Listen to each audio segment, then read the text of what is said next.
started my Roth account for stock investing back in the year 2000. Back then you could only contribute the maximum of $2,000 per year, and over the period of the years it has grown to where starting in 2019 you can now contribute up to $6,000 each year. Now these are small investor amounts, so we need to come up with a plan on how to grow our principal. So when I started to invest, I did a 10-year projection on the Roth IRA to see just what would $1,500 grow to.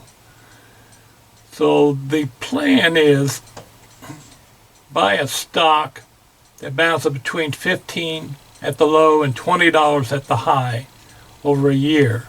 Sell it at the end of the year, $5 profit per share.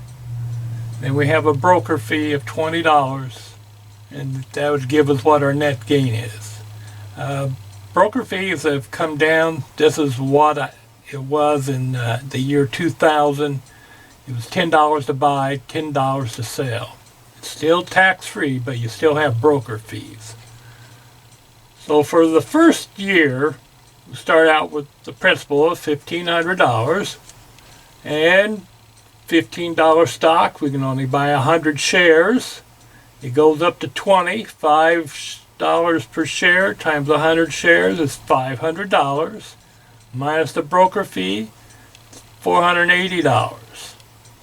And the percent of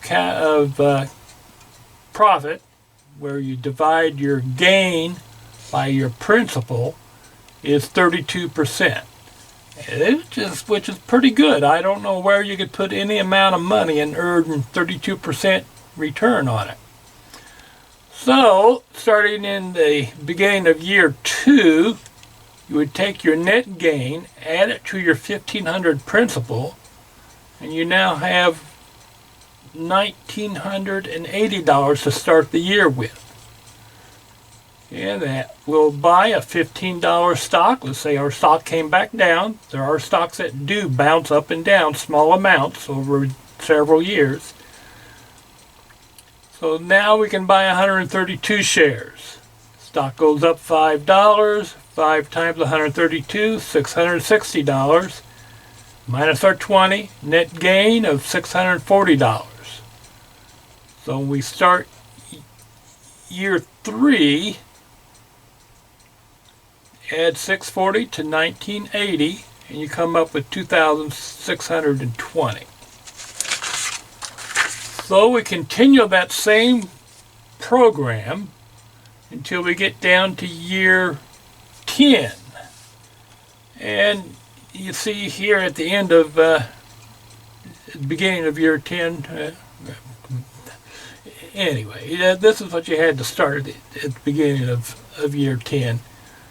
And you had a gain of $6,380 at the end of the year.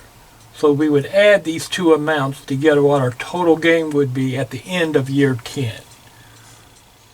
So let me come up here. Let's see what that equals to. End up with $25,585 with only $1,500 of principal invested, and it has grown over 10 years. That's a pretty good amount. But what if we could put in an additional $1,500 every year for 10 years in 10 different stocks?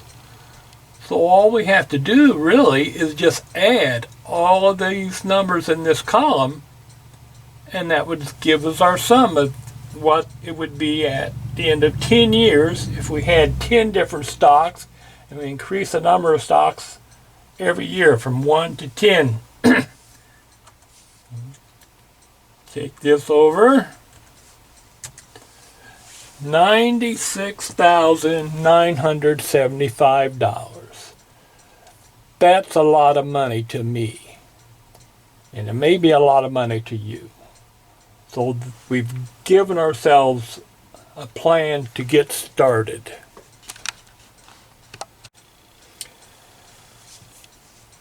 if we go over this chart trying to figure if we made any mistakes, that's substantial amounts of money for only $1,500 invested, and if we did $1,500 for 10 years, that'd be $15,000 in order to come up with $96,000.